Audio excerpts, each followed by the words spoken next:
Yeah, and because, well, I think for 2 years, the first there's a couple of new members, and also because sort of the structure's changed a little bit, so it's probably just worth recapping on sort of how we see things sort of working for the rest of the year. A little bit of an update on sort of junior chess, what we know, and then should take about 15 minutes or so. And then if anyone wants to stay for any questions at the end, you can do. But obviously, yeah, anything come up during me talking, just just interrupt. And yeah, you should all be able to unmute yourselves if you need to. So yeah, it's easier if you just interrupt, as long as it doesn't get chaotic. So we've got someone else in the waiting room. Do you actually share the screen then, and then? Yeah, we can share the screen. Let's do that now. Okay, so here we are. Just move them over there. Sorry. Sorry, I have my own way of we use 2 screens, so I like to have everyone's videos on 1 screen. So I can see everyone. It's nice to see Robin, you're on holiday, are you? Not as a Zoom background. Yeah, I mean, I would say a better wall, but I thought this is just the calendar link for August. So hopefully everyone's got access to this, and that it works and it's updating as we're changing things. Just let us know in the chat or email if you need the updated link. But basically, the sort of overview for each month should be fairly similar. So the last Saturday of each month, we've got the 2-hour thematic session where sort of recapping sort of the topic of the month. So Sarah's joined by a titled player, and so we sort of do 1 hour sort of quite thematic session on the sort of theme for the month, and the second hour tends to be a bit more general. So this month we're going to obviously recap the tactics theme, and I think Grandmaster David Smurden's joining for the second session. He's an Australian GM and full-time economist now, but he's written a couple of very interesting chess books, and one of which was about how to the art of swindling, which is, for those not familiar with chess terminology, that's sort of how to come back from completely lost positions. So a bit of psychology, but also a bit sort of practical stuff then. Yeah, and children can show their resilience. So that was at the start of the year. That was the sort of main live session. But we've added these sort of weekly sessions for the last couple of months. So we had one last week on Thursday, and you see the next one's this Saturday at 1 p.m. And then next Wednesday at 5 p.m. So they're sort of like 45-60-minute sessions with Sarah. We're also hoping to get a few other players to join in with those as well. And again, it's just to get a little bit more sort of interactivity with the students throughout the month. The idea is that they sort of do the training materials as we've sort of sent out at the start of the week, so the puzzles then, and then if they join for the session, we're sort of recapping the solutions. So I think some players prefer to do that. Other players, they might just want to join the session and just sort of do the puzzles in real time. So it's a bit flexible, but I think the general feedback was that was a good sort of move, bit more interactivity. We're recording the session, so like with everything, if don't feel that you're not sort of getting value for money if you can't attend everything. It's not sort of designed that you have to attend everything. It's the sessions are there, and then students can sort of try and work through that in whatever works for their sort of their schedule, if you like. And I think a lot of people said that it gave them motivation to say to the children, right, you need to do these tactics this week because of the session on Wednesday, and it just gave them that sort of calendar for when to do the work. So yeah, that's why we did it, and yeah, we welcome your feedback, but I've been hearing some good things about it, so we'll carry on. Obviously we've got the parents Q&A as well. We'll try and do that once a month if there's enough stuff to update on. I just realised that the Wednesday sort of blitz is missing, so we tend to have like one sort of blitz sort of tournament throughout the month. I mean, we thought that was enough, and there's plenty of opportunity for kids to play fast chess at the moment. So yeah, so we're probably going to stick with that roughly as the main schedule for the next few months. I haven't got, other than the sort of the end of month session, there's no sort of sessions in for September. We're going to try and sort of put them in a few months in advance, so you can sort of have them in your diary. So Yeah, and it doesn't matter if you can't attend them all, they will be recorded, and we're trying to dot them around different places to fit different schedules. Yeah, shall I bring up the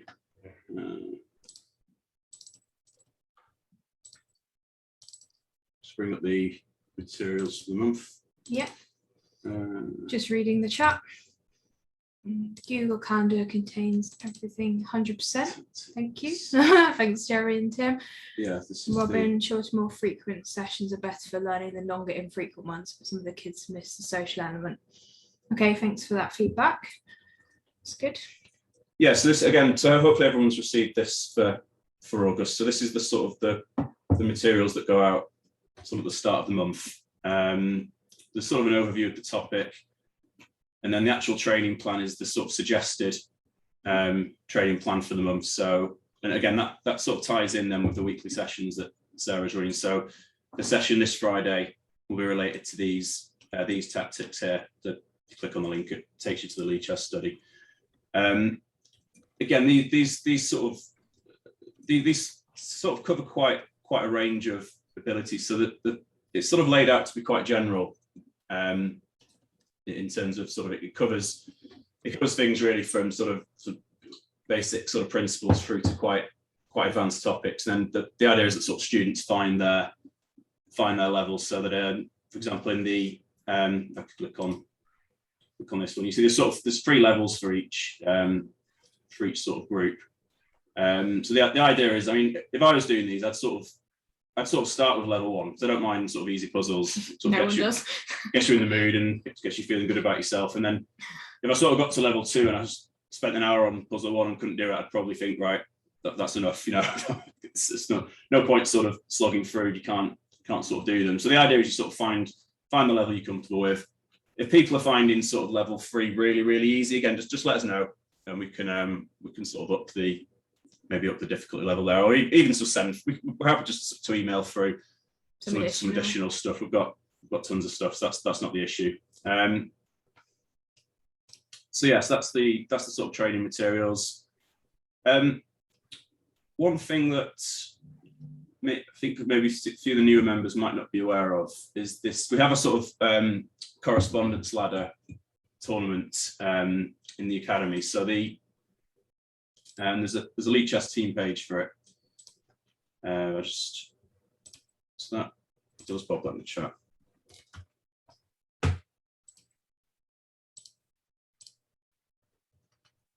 So yeah, correspondence chess is it's basically sort of, you make a move every few days, and so you got up to 3 days to make your move, and it was supposed to be a bit of a sort of counter to this overabundance of rapid and blitz chess that you got access to online. So it's an opportunity for people to play sort of slower chess, where, I mean, I think part of the problem of finding sort of an hour to play someone is just lining up the schedules. You know, you might be free sort of Wednesday night, but if someone's not free on that night, it can be difficult to find sort of opportunity to play slower games. So this is a sort of chance to do that, and to sort of, you know, get a board out at home, sort of analyze chess properly. So it's not for everyone. I think it's been pretty clear from the people that have been taking part, sort of who finds this interesting and who enjoys it.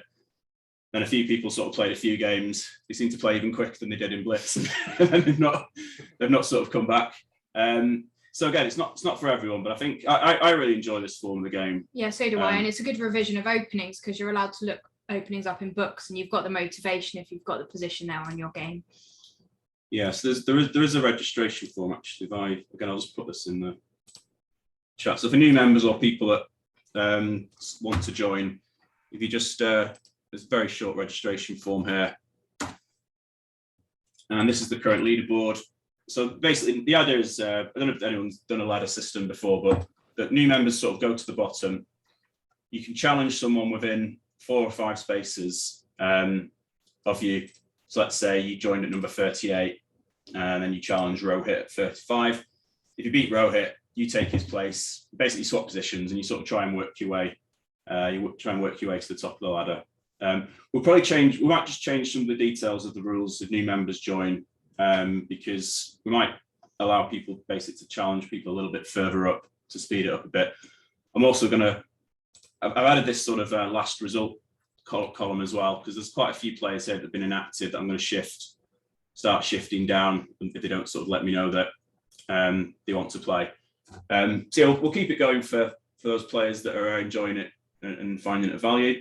And I think I'm also thinking of running a sort of a round robin version as well, for players that are active. Maybe create a couple of groups of ability levels. So I'll put some information on that in the League Chess group as well. Alex, did you get a request from Bud Hanna to join? I have, yeah. I just wanted to have this session first, just to update, and then I'll add new members tomorrow. And like I said, I'm going to move players down that haven't played for a while. So we see here, this last result was April, so I think they've dropped out. So yeah, we'll do that, and then I'll probably run a round robin version as well for those players. We were finding a lot. One of the problems was quite a lot of players were sort of losing on time. That happened to me against you.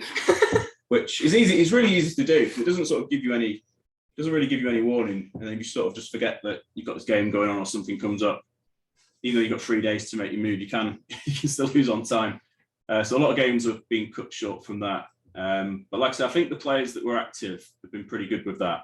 And so I think if we set up a round robin for those players, then that shouldn't be and what we suggested was having a set time when you play your correspondence games, and then you won't forget about them, whether it's 8 o'clock before school or something like that. Yeah, the other thing is if anyone wants me or Sarah or Brandon to analyse any of the correspondence games, you can just email or message us in League Chess, and happy to do that as well, because they tend to be quite good games if you've managed to spend some time on that.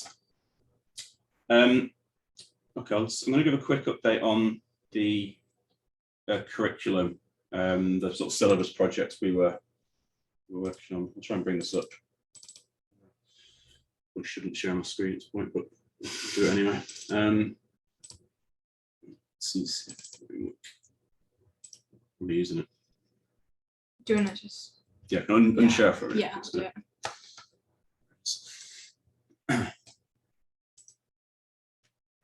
So I'll just read the chat while Alex gets the document up.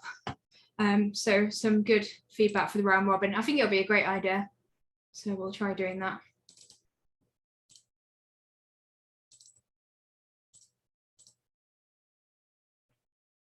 Some technical problems opening the document, but I think you've already got it open somewhere. Yeah, it's more like it.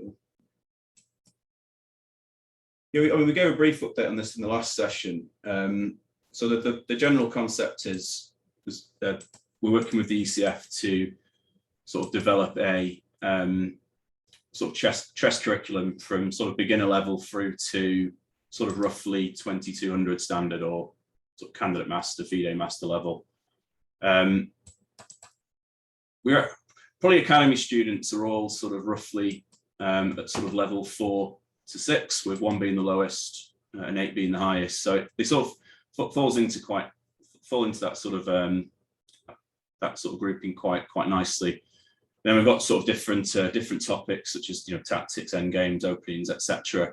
The idea is at each level there's the sort of set knowledge and set sort of positions and ideas and concepts that students should be aware of, and also the idea is to sort of set sort of an exam or a sort of assessment for students to be able to sort of show that they've hit that standard.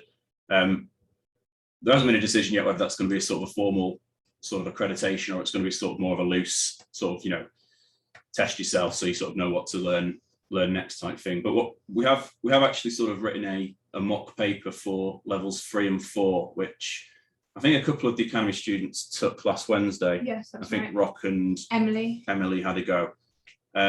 So I was going to email that out actually this week if anyone wanted to have a go at those. So that, I mean, people can be like, it's like, I might see it's been a competition or it's this important thing. At this stage, it's really just about sort of data gathering. We're trying to understand sort of if we've got the level roughly right. Do users sort of understand how we're phrasing the questions? Does the software work, etc.? So it's really just sort of gathering information. As a player, it should be quite fun just to take this challenge, this test. like I say, they're on 2 different platforms. We're testing 2 different ways of doing it. One version gives you the answers in real time. So you submit your answer, then it tells you if you got it right or wrong, then you move on to the next question. The other platform requires sort of manual marking. So you'll sort of get your results sort of a couple of days later.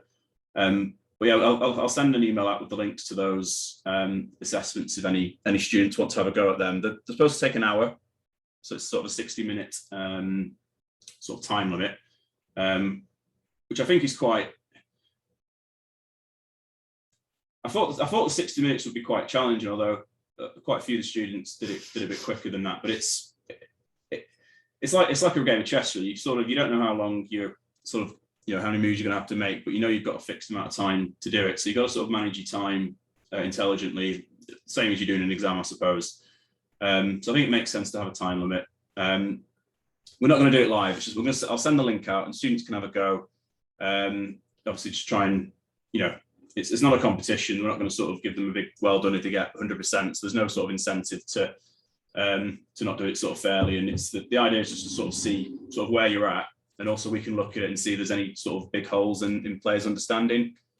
So we found, for example, last week that some of the kids were flying through the tactics stuff, but they had really sort of real big holes in their sort of end game knowledge. So that's the sort of stuff that's quite useful for us to be able to see. So yeah, we're making good progress with that with that curriculum, and like I say, I've got some pretty robust sort of mock exams now. And the idea of those is that it really is supposed to be quite hard to pass them at each level. The reason I say that is because a lot of sort of online tests for chess, or a lot of sort of online learning, I don't think it really incentivizes sort of the right behavior. So for example, Chess Kid, I don't know if anyone's sort of used Chess Kid, but they've got these lessons in different groups. They've got like pawn levels, then knight levels, bishop levels, and then there's various sort of tests. But the tests are sort of 4 questions, multiple choice, or sometimes you even put a move. But it's always the same question. So you sort of, you can get them all wrong, and then sort of a kid sort of then goes, okay, they've seen the answer, then they put them in right. And basically, complete beginners are basically just flying through. They'll complete all 100 lessons and say, right, I've completed these 100 lessons now, so I know everything.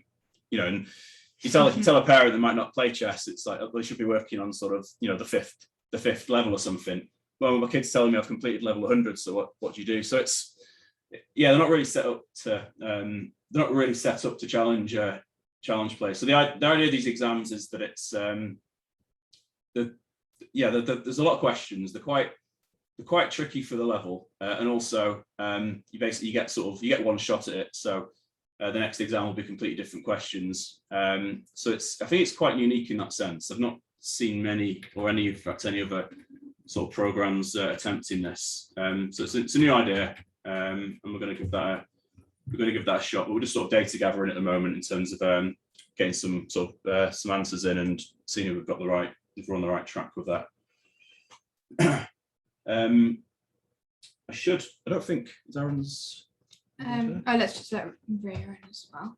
I don't know if they are. No, they're not here. Okay, so is it worth? Should we answer this question first? What does this mock assess, or is it used for? So it's not used for. Well, it's not going to go anywhere. So it's not. You get personalised feedback. Yeah, we'll let you know sort of how you got on. We'll also be able to sort of see specifically areas that you're struggling on. But what we're using it for at the moment is just for internal reasons, basically to collect sort of information in terms of if we've got the sort of difficulty of the questions right for each level. So for example, at level 4, this is supposed to be for players sort of in old money graded between sort of 80 and 110. So if complete beginners are getting 100% on that, it just tells us we've got we'll probably just set it too easy. So we're just sort of collecting sort of data at this point. It's not going to go sort of any further. And again, I guess the reason I'm sort of asking parents first as well, because I know sort of this isn't supposed to be sort of another way to put sort of pressure on people, or if people don't like the idea of doing it, then it's certainly not compulsory or anything. But it should be a bit of fun, and I think most kids that have tried it so far enjoyed it, and I think have got something from it. So yeah, that's the sort of idea at this stage. We had one question a couple of weeks ago on sort of how to find sort of tournaments and clubs nearby. Did you want me to share the screen? Yeah, I mean, probably most of you are aware of this, but I'm just going to. Let's just put the link in the chat, shall we? Show them anyway. Yeah, so the ECF have a club finder facility. So you can just go directly to the link. Do you want me to share the screen or not? Yeah. Yeah, so there's this, again, you just click directly on this link, takes you to this ECF club finder, and you just put your postcode in and dictate sort of how far you're willing to travel. So this is our postcode within 10 miles. And you can see it's not exactly sport for choice, but there's a few. And then you click on Stockport Chess Club, that's one we play for. And you can see there's got the you've got the website here, and you can click on and see a bit more information. I know Nigel's working on creating some tags for whether the clubs have got like a junior setup. There's some clubs that are very, very very well set up for sort of junior training and offer a lot in that direction. So I think the ECF are looking at adding some tags to the system, but I think they might be limited in terms, because it's a third-party system, so there might be some limitations in terms of what you can filter by. But yeah, if you don't feel like you found sort of a good sort of face-to-face sort of club or a bit dissatisfied with that, just get in touch and we can maybe put you in touch with someone in your area that we might know. And the other one is just the ECF calendar. I don't know about everyone else. I find the ECF website a little bit overwhelming. So I'm just gonna Google it. Actually, it's really the easiest way to. ECF. Do you know what they think of the UKCC website? It's a grey link, third from the left of the bottom. So I mean, this is a good place to check for. Do you want to put the link in the chat? Yeah, I'll get this in the chat. It's a good place to check for sort of events. They're mostly UK based. I think they have a few international ones that they put in. You can actually tag by what you want. Yeah, there are certain tags here. So like locations, and I think there's like juniors only, FIDE rated, etc. I'm not sure how well curated the database is, but I think it's probably quite reasonable. And we'll try and put some more. As sort of tournaments start cropping up now, we'll try and put some of the main ones in the WhatsApp group as well, especially sort of some of the sort of bigger ones. I mean, obviously a lot of these are sort of kind of smaller events. They've got some online stuff on here, but things like the sort of 4 NCL congresses are pretty good. They're FIDE rated. They're at quite nice venues. There's another Northumbria Masters is coming up. It gets full now. Oh, it's full now. Yeah. Okay. It's, so hopefully the tournament should start returning now. And I think you can subscribe to this somewhere as well. Yeah. So if you subscribe to this, just sort of check in regularly if you're looking for sort of over the board events. Okay, so we've just got one question in the chat, just so I don't miss it. Only joined in June. Would appreciate any tips to catch up on the January to May curriculum. I could send. I think Pauline's already sent it to them actually. Okay. So yeah, we can send it to you. I mean, don't worry. I wouldn't. Yeah. So I would. Strange camera angle. I wouldn't worry about catching up personally, because it's not. Again, we're not structuring this in the way that sort of we'll just keep doing different sort of material forever. We'll sort of, there's only so many different sort of like categories in chess. So basically, we'll start coming back around to topics that we've covered, and that doesn't mean we'll use the exact same examples, but we'll sort of, we're not just going to sort of do tactics once and then never come back to it. I mean, Can't know every tactic. 60% of chess moves is tactical in nature, so it's sort of, 99%. so we'll be covering. We'll obviously keep coming back around and covering things over. So I don't think it makes much sense to sort of try and catch up, I would just sort of get stuck in with the current month. And if you sort of if you feel like sort of you've got more time to sort of spend on chess, then by all means sort of get in touch, and we can look at maybe thinking about what a good sort of schedule would look like. But yeah, I wouldn't worry too much about sort of catching up on the previous topics, because next year we'll be sort of we'll be covering some of those again in more detail. I think we've got some better ideas on how we'd sort of cover some of those topics now as well. I think sort of linking into the sort of curriculum approach, started to gather a lot more sort of positions and some better structure there. So yeah, I won't worry too much about that. I will sort of mention this actually. We are sort of looking at as part of this sort of part of A, the curriculum sort of project, and also B, sort of looking for sort of some assistance in some of Sarah's sessions, sort of like chat moderators, sort of people that understand the process. So we had an Academy member do a week's work experience with us last week, which was useful for us, but also I think very enjoyable for them. So we've got some sort of if people want to earn a bit of sort of pocket money over the summer, or they're interested in sort of getting some experience, sort of helping out in some of the sessions as a sort of an assistant, then yeah, we're looking for some. I say volunteers. I mean, there'll be some benefits as well. Either a sort of pocket money. How old do they have to be? I think the preference is sort of 13, but if it's sort of like, if it's the odd hour, it's just obviously sort of casual. It's sort of casual assistance basically. So it's a range of sort of admin stuff, sort of checking answers for us, sort of helping with sort of collating some of these positions. I think for the helping sort of moderate some of the chat stuff, it should be 13 plus, you know. Yeah, I think so.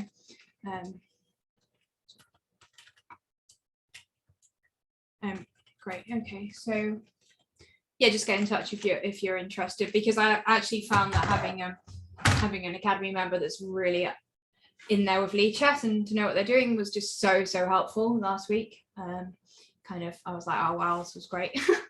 So yeah, that's good. Yeah, so I think that's sort of it from us in terms of like updates. So yeah, I'll throw open to the floor if anyone's got any questions. Just unmute yourself. Should we start recording now, or should we get this on for the? I'll just keep it on. Okay. We can always cut the end. Yeah. I'll stop sharing our screen. Yeah. So actually, I think